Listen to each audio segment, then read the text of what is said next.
Sound check. Okay. Bounce. Okay, we got audio, we got video, we got visual.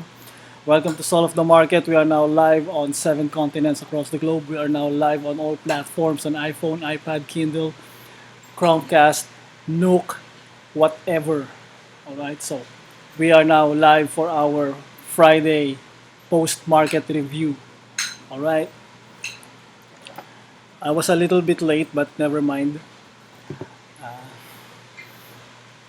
Paano kayo pake? Alright. For our market review, we're going to cover what we have done from Sunday and Wednesday. Um, and by the way, my apologies to our English-speaking viewers. I'll be going bilingual, Tagalog and English. So pasensya na, maraming salamat po. For our Friday market review, as usual, we're going to cover what we have accomplished from Sunday till Wednesday and then yesterday. Kung ano yung mga na-hit natin. Alright? And then announcement, July 23. Top overview and backdoor session. From 1 to 2 p.m., I'll be covering the swag trading system and some others. So be there early. Then July 31,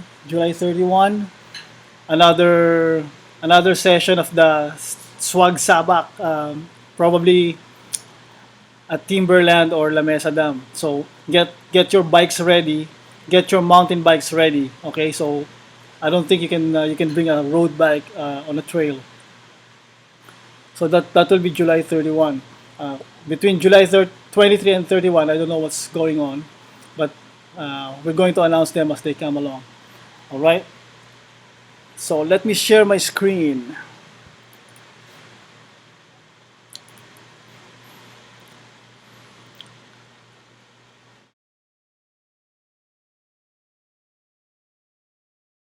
Actually, what we do on the planning session, right? Actually, post-market review, it's the same process over and over again, and I think we're getting some substantial amount of success doing this. So we have a Sunday planning session, Wednesday mid market review, and then Friday post market review. And then on Sunday we're going to have another planning session one more time. And then for today we're going to have our weekender market review. What happened from this week? All right. So marami nangyari. Like what? We have the inauguration, we have the Brexit, the Brexit from last week, the effects, etc., etc. But then again, as far as the swag trading system is concerned, stories don't make you money. All right? And then, so let's go. Let me share my screen. Before that, let me launch my chart nexus. All right, here at Soul of the Market, we use chart nexus for our charting tool. All right, and then we go to, for fundamentals, we just look at edge or some other news if necessary.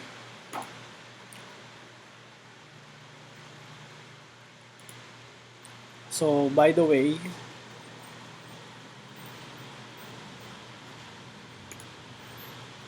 let me greet good evening first.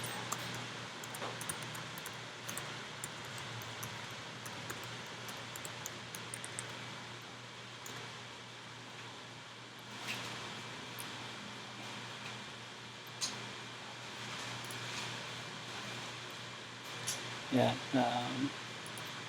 I'm now going to share my screen. But first, let me resize.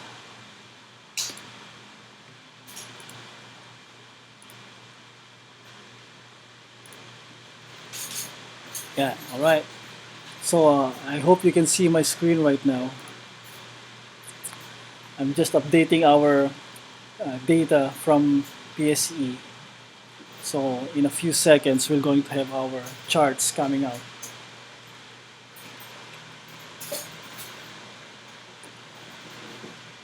And then Kunin ko lang yung notebook ko.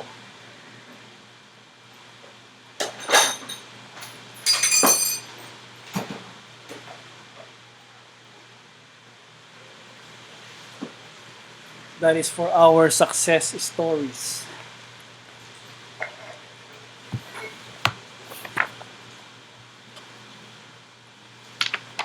So with yung swag trading, yung ating review process, paulit-ulit lang yan. So until you get bored. And then once you get bored, you're going to master. Once you get bored, no, na-master na ninyo yung pagiging bored, pagiging boring, soon you're going to master how to use the swag trading system on your own. Actually, it will test your patience. Kaya dapat masanay ka masanay ka maging boring. Alright. So, ang papasadaan muna natin kung ano yung mga nakita natin last week. Yes, from the planning session and saka from Wednesday. So, that's from June 26, tsaka June 29. June 29, right. Okay. So, basically, we hit a lot of companies, LC, LCB, FNI, EDC, what else? EDC, continuing, EOV, LBC. Anyway, sige, pasadahan natin isa-isa. But before that, let us go to the index first. So our index closed at what? 7,830.35. That's 17 billion volume. So plus that 4% change from yesterday. And then if we have to look further, we are still in the inverted head and shoulder. Tingnan natin yung channel. And by the way, for the first timers, if you're using Chart Nexus, we're going to go through the charts via the swag trading system. So you have to set your indicators to first, the money flow index should be checked. Okay, then just check it and then go to moving average, edit, make sure it's in the period 20-day, exponential is not checked, MA line is blue, apply, close. Okay, moving average 2 should be checked, edit, period 13-day, exponential should be checked, MA line should be red, apply, close. Okay, so we don't use any other charting tool except Chart Nexus. If you're using something else, use the tradingview.com or the investing.com chart engine. Meron din silang mga money flow index, moving average, something like that. But I'm not using that particular chart engine. You can go figure that out yourself. Madali na naman hanapin yun doon. Alright. So for our index, ito na siya. Tingnan natin na. Is it going down? No. It's not going down. Diba? So we're still continuing the upward trend.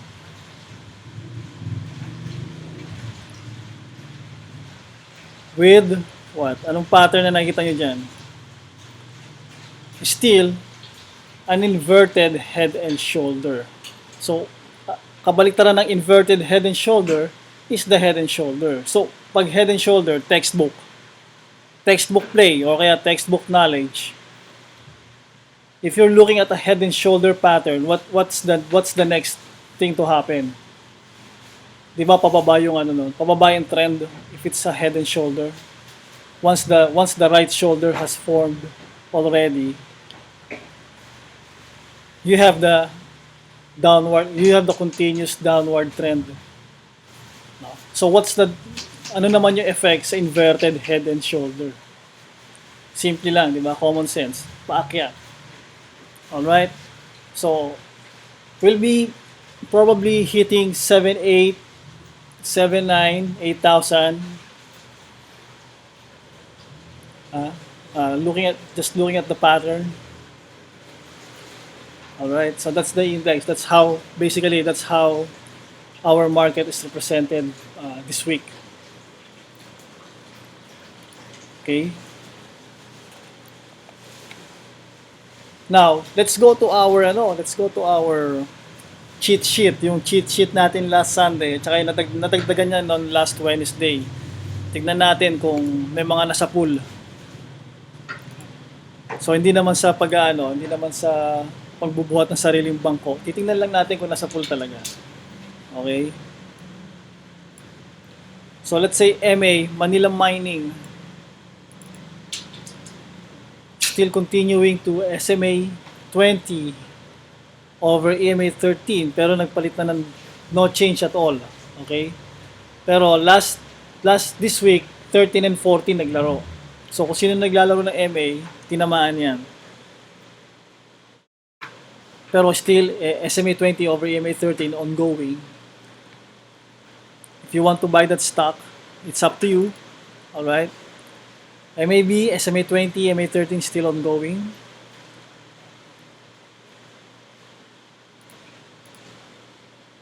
Let's go to Lepanto, LC.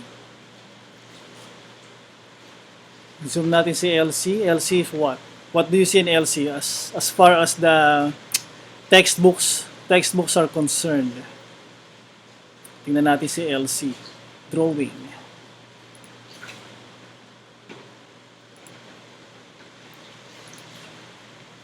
And then free draw, free line.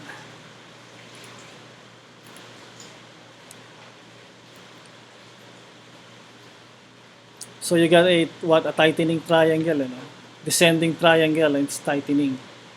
Okay? So what will happen next once it's tightened?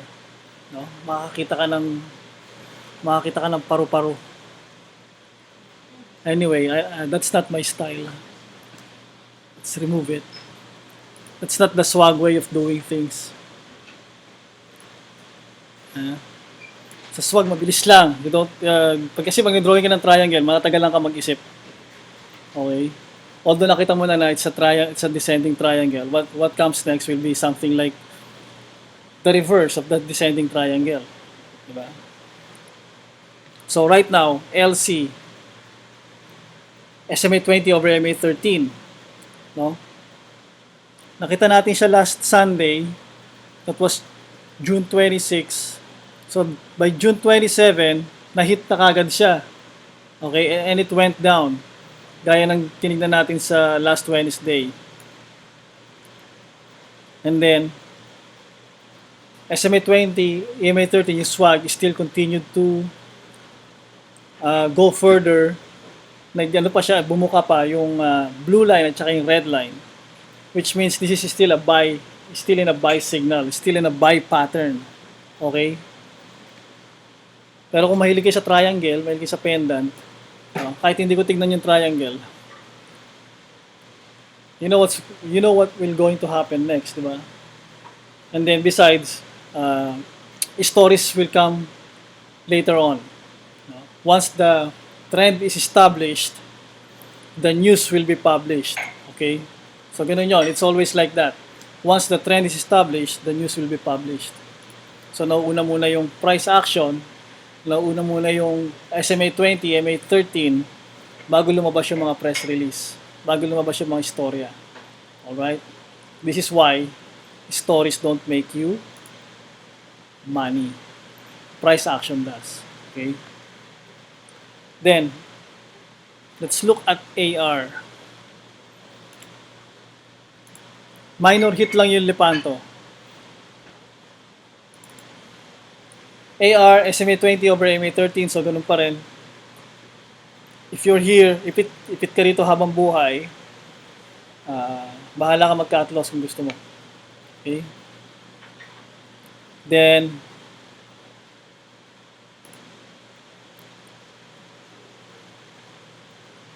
if it's blurred, okay, set your video quality to 480p. Okay? Para maging clear. Sorry. Ayan. Uh, Set your quality to 480p. Alright. Actually, nakalimutan kong palitan. Sunday.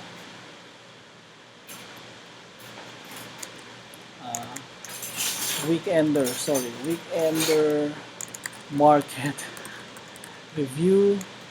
July 1. Yahoo! July na. Alright. Control C. Ayan.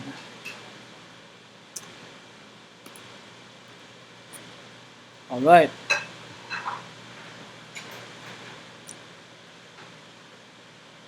Okay, so balik tayo sa chart. Abra mining, never mind, di ba? ABS, ayan na. Okay? Like we said, naispatan natin itong ABS last Wednesday. Di ba? Hindi pa siya kagad nag-manifest nung Sunday. Nag-manifest siya nung Wednesday. ABS. Nilista natin yan. Right. Okay. So ito na, nag-reverse na yung ano niya, nag-reverse na yung kanyang trend. And then money flow index is what? Moving up. Okay? So yung nasiraan ng preno, si Jack, yung nasiraan ng preno, di ba? Nung nag-bike tayo, sabi ko ABS. So yun na yan. Sana nakabili ka na ng preno. Alright. Pero hindi, wag ka muna magbenta kasi it doesn't look like there's no reason to sell yet. Because the SMA 20 and MA 13 is just about to cross. Once it's crossed, tuloy-tuloy pa yung akit niyan. Okay? So there's no reason to sell if you have already bought from 46, 47, nasa na siya ngayon, 48.3, no reason. Especially when the trend has already reversed. Okay, yung parabolic star. Nag-stop and then nag-reverse. Alright. So what's next? Ba't pa tayo na sa ABS-CBN? Sorry, dapat mamaya pa yan. AR, FNI, ferronickel.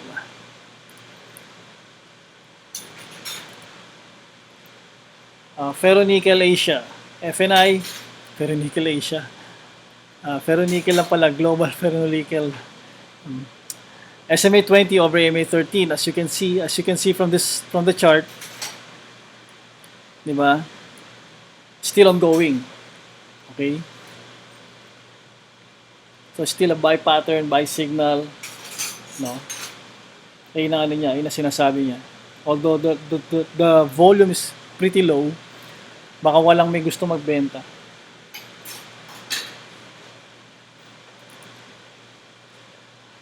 Fininvest land, SMA 20 over EMA 13 still ongoing. So if you like this stock, hintayin nyo tumagos muna ng yung money flow index, hintayin nyo bumaba towards 20% oversold. Okay, kasi ang taas pa niyan, no? Baka ang salo niyan is 1.88, mga ganon.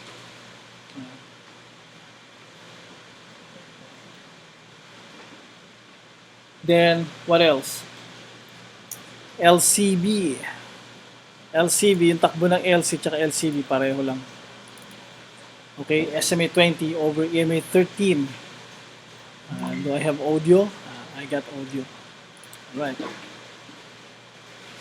SMA 20 over EMA 13, still ongoing for LCB. So, ibig sabihin, meron ka pang opportunity to buy. So, ang tanong dyan is at what price point? Saan ba siya nagsara?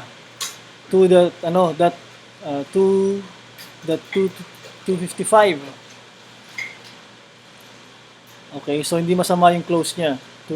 Kung by Monday, you can bid at 255 kung meron magbenta sa inyo. Pero I think it's on the way back to 264. Mga ganon. Pero, well, there's no harm in trying to bid lower. Swerte kung may magbigay sa inyo.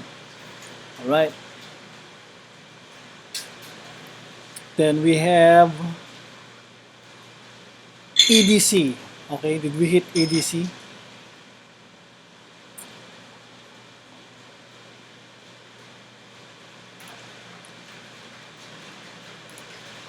Energy Development Corporation. Okay, EDC, nag-cross na yung SMA 20 over MA 13. So tumaas na siya ng nag-gain na, may mga nag-gain na rito from the last run from Monday to Thursday. Although hindi pa nagko-cross yung estimate EMA 13 over SMA 20. There's no reason to sell yet entirely, pero you can actually attempt to lock in your profit on next week.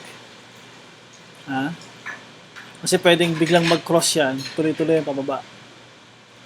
Alright. Then Philo drill. So nahit na natin yung EDC this week, nahit natin yung EMP. So Philo drill, OV.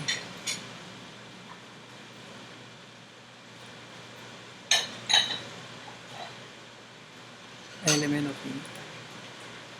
Nakakalimutan ko yan. So Philo drill is still SMA 20 over EMA 13, pero this week naglaro din yung price niyan. So nagma-manifest yung gain this week. So, technically, Swag was able to hit this stock, SMA 20 over EMA 13, pero still ongoing pa rin yan. Between 12 and 13, ganun lang nagtitrade yung nagre-range yung trade niya. Alright? Although the money flow index is indicating that the fund is going in because the line is pointing towards what? It looks like going above 20% oversold. Diba? Then, who else? SLI.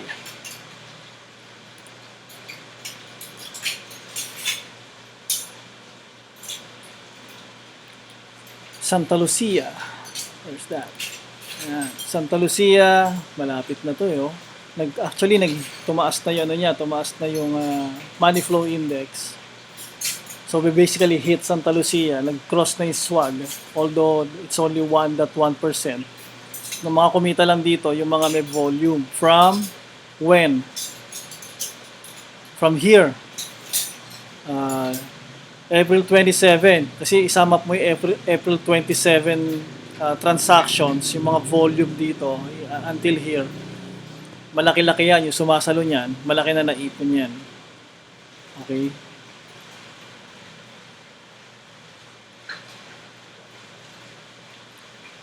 So we hit SLI pala, hindi ko nasulat yun. Anyway, then FES, we don't have FES, I think we have food. Alliance Food. Okay, Alliance Food, SMA 20, SMA 13 still ongoing, pero it's already showing some signs of what? Balik tayo sa drawing natin. Drawing natin to dati. Here. Saan papunta ang Alliance Food? Alright. Actually, dito lang. Yan. So it's in the upward correction. All right, for those who are patiently sitting from February, first week of February, who were able to bought at that 60. Grabe yan, grabing upuan yan. Going above 1 and then magpaparabolic ulit yan, papunta ulit sa 1. Something like that. Pero if you look at I think na-hit niya na yung kanyang theoretical bottom, yung psychological psychological support. Alright, so it's on the way up.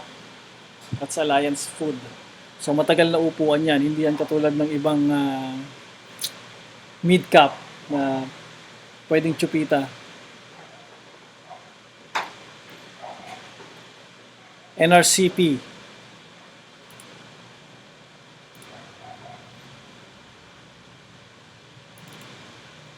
NRCP nag-cross yung swag pero hindi masyado. Ay, sorry.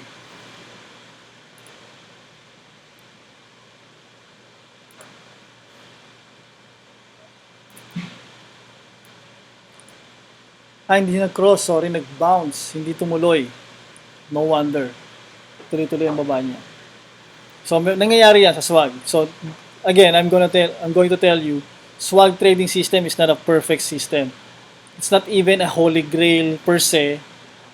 It's just another tool to your trading arsenal. If you're using something else, this will be an additional tool to what you're using. No? Pwede mong palitan, pwede mong idagdag sa mga ginagamit mo. But if this swag trading system is a lot of help to you, di ba? Why not use it as your main or your primary trading system? All right. Then what else? We have SGI. Diba? So any OFWs out there, hello. Ang hirap, no, pag nagsusulat ka lang ng opinion at saka analysis mo, walang masyadong greetings. Alright. So SGI nag-cross na. If you can see this, ayan, nag-cross na siya. So umakyat na. So SGI is a hit. Diba? Dahan-dahan na yan, magkakaroon na ng volume, unti-unti magkakaroon na ng trend, establish na yung trend. Once na-establish yung trend, we're going to see some disclosures, we're going to see some news, etc. etc. Okay?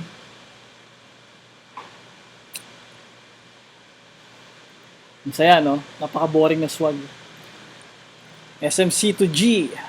Ito yun eh. Nag-cross na rin yung swag niya. So, it's already above the normal, Although, yung kanyang price nandito dati, ngayon nasa kabila na. Although, preferred shares, yung price action talaga ng preferred shares is quite predictable at saka mabagal. And then, eventually, it will mature. Okay? Then, EMP. Wala naman nagtitrade ng preferred, Ilan lang. Emperador, SMA 20 over SMA 13 still ongoing. No? So hindi nagtuloy hindi nagpalit yung parabolic SAR. So still in a buy pattern. Okay? EMP. So pag bumili ka niyan at that 7 siguro or below, para sulit yung upo mo. Pero nag-hit din siya last week. Nag-hit yan from June 30. Actually, June 27 nag-hit to 29. Lumalabas sa radar ng mga gainers yan. So, basically, swag was able to see that. Basic energy. Ayan. Okay? Okay ba yung swag sa basic energy? Swak ba? Diba? Saan nakita ni swag yan? Saan nakita ng swag yung basic energy? Right here. June 21. Although nung planning session, that was June 26, we considered that na as a swag swag buy signal na, and then it eventually crossed. Nung nag-cross siya, umakyat ng konti, tas kunyari bumaba, para sabihin lang na hindi effective yung swag. But you cannot really cheat swag.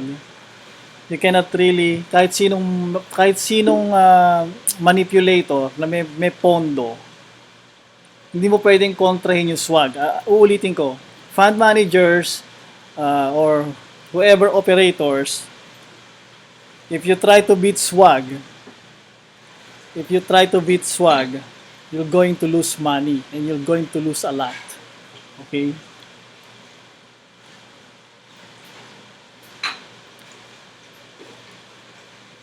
That's how it is. Okay? Do it. Try it. Huwag nyo kung ano, huwag kayo maniwala sa akin. Try it. Try it over and over again. Try to beat swag. Ha? Try to beat swag. You're gonna lose money. You're gonna lose a lot.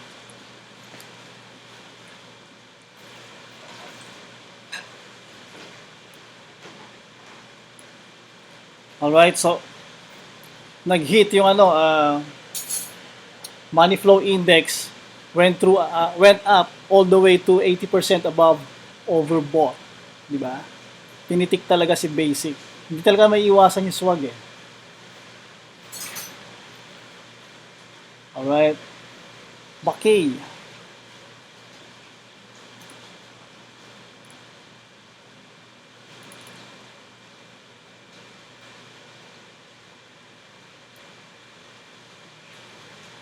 SMA 20 over MA 13. Still ongoing sa Makay. Although, nag-manifest na rin to ng gain. From the past week, from the past planning session, nag-manifest na ng gain yan, pero still ongoing. Okay? Because, again, it's hard to avoid swag. Alright?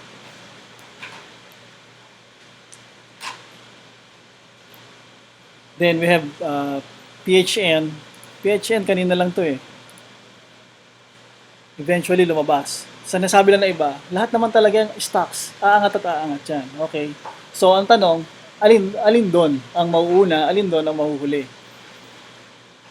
Kasi otherwise, you can just put all your money on all the stocks listed in the stock market. Then lahat yun aangatin tayo mo. But then again, you cannot have more money than the house.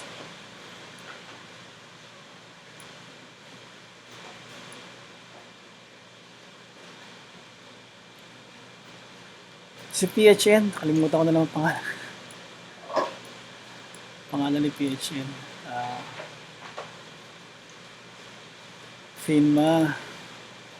FINMA, SMA 20 and MA 13. Kahapon, pinitik. Alright. And then kanina, plus 4%, pero ano lang ang volume, 200 shares. No? Dinodrawing lang. Pero at least, alam na nagdo-drawing na hindi niya maiiwasan yung swag trading system. Okay? BRN.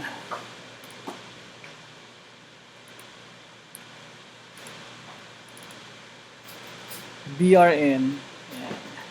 SMA 20 over SMA 13 still ongoing. So, kung sino man na nagbubudega yan from here, May 17, June 3, ayan. June 3, yung mga accumulation cycles. Kitang-kita naman. Alam na natin yan. So pag nag-cross yan, and then the money flow index, the fund is going in, although payat yung volume niya, 1.72 million. So pag samasamahin mo yung volume from June 3 up to July 1, marami-rami na yan. Okay? Malaki yan. Jackstone.